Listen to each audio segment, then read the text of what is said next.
Welcome, dear brothers and sisters, for the first part of your Elliot Wave Master course.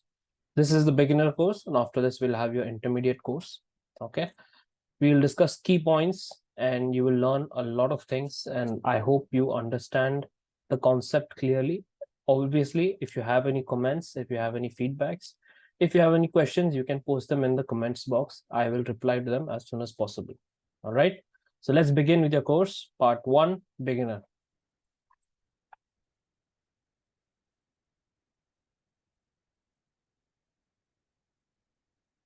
So what do you really want to learn? Now, again, I told you many times that this is not going to be a textbook course.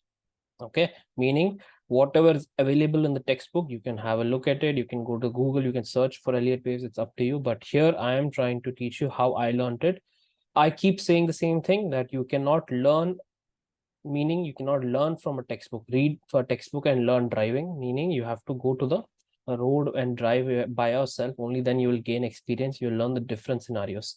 That is the approach I'm trying to apply here. I'm not going to teach you the textbook method. Okay, here we're going to do some real practical stuff, and you will learn it in a different way from all the other methods of learning you have seen earlier. Now, what do you really want to learn? What does a trader want to learn from any course, right? Be it Elliott Wave, be it anything. What does a trader really want to learn? He wants to learn whether when the market will start a trending move, right? That is very important. And then when will the market give a reversal? That's what you want to learn. When, what to do next, right? When you have missed a trending move, right? You have seen, maybe for some other reasons you're not able to trade, and then suddenly you missed a trending move in the market. What to do next? That is what you want to know, right? You also want to know whether or not you should hold your positions. Should you buy on dip? Should you, something like that? Should you exit? Is it the right time to exit? Right? Buy on dips or sell on rise. So what to do, a trader must know. For that, a trader must learn market structure. Okay, so what exactly is happening in the market, that the trader must know. So using Elliott waves, we are going to learn the market structure. All right, so there are two main phases you must cross. First, you must learn to identify the market structure using Elliott waves. After that, you can learn to calculate it. Okay, so in your beginners part, you will learn the basics of the waves, the rules for identification. So you have to learn all the different waves, how to identify them on a blank chart. Okay, what are the rules you need to properly mark them? Again, I'm telling you, this is not going to be a textbook method.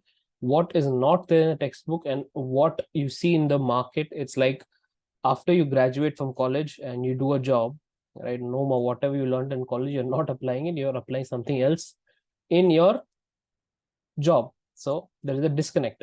So this is the same thing, same methodology here.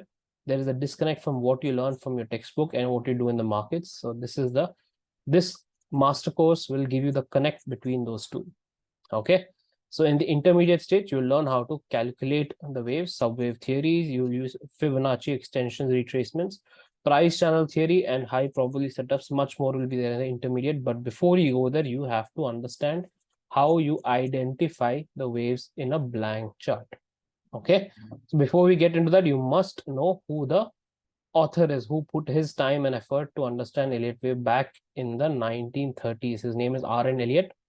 So he discovered certain crowd behavior patterns, trends, and everything using stock market data, meaning he comprised everything, all the patterns into recognizable structures, means it keeps repeating.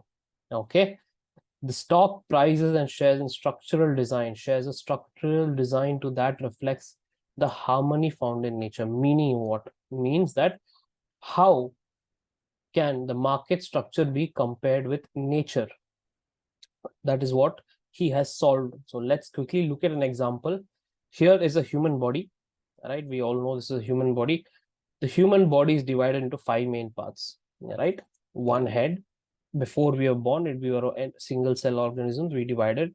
And finally, when we are born, we have five main parts: one head, one right arm, one left arm, one right leg, and left leg. So five main parts. Okay. each of these 5 main parts, let's take for example the arm. Okay, one of them is divided into 3 main parts. Again, the arm itself is divided, just like your leg, your arm is divided into 3 main parts: your shoulder, bicep, forearm part, and the palm, that is your fist. Okay, now you see the relation 5 and 3. So 5 main parts divided into 3 lower parts or sub parts. Okay, now this palm, again the 3. Okay, you know the 3. Which was the 3? Your shoulder, bicep, forearm, palm. The arm, which was divided into 3, is again divided into 5 fingers. Okay, so there is this connection again with 5 and 3, again 5, right? Each of your finger now is divided into 3 parts. So this is nature. This is the design of nature. That is what R and Elliot has found. Okay, there is a harmony between nature and your market structure design. All right, so again there is a combination of 5 and 3. So combining this with your market structure, R and Elliot he found that the patterns which make the market are 5 wave up and 3 waves down. This is one full cycle in the market. This is the market structure. So now we will look deeper into this market structure. This is one full cycle. In this, you have an impulse wave. Okay, impulse wave, the 5 wave up, it's called an motive wave or an impulse. So within this 5 wave, you have wave 2 and wave 4. So the market moves in a wave-like fashion. Okay, that is what R and Elliot has suggested. In this, you're starting with 1, 2, 3, 4, 5. So wave 1 of the market, wave 2, wave 3, wave 4, and wave 5. After this, you will have a corrective wave, meaning the correction of the previous move. Okay, A, B, C. You must note that wave 4 and also wave 2 are corrections. We'll see that in the later parts. But now, just for a brief understanding of the market structure, this is one full cycle. Okay, so this is your motive wave or impulse wave. You have 1, 2, 3, 4, 5, and then we have your A, B, C as corrective wave. This is the general market structure you will be seeing in the markets. And in the further parts, we will describe and decode what are the rules, what are the requirements, what are the different types of structures you can find in the market using this entire concept. All right, I'll see you in the next part.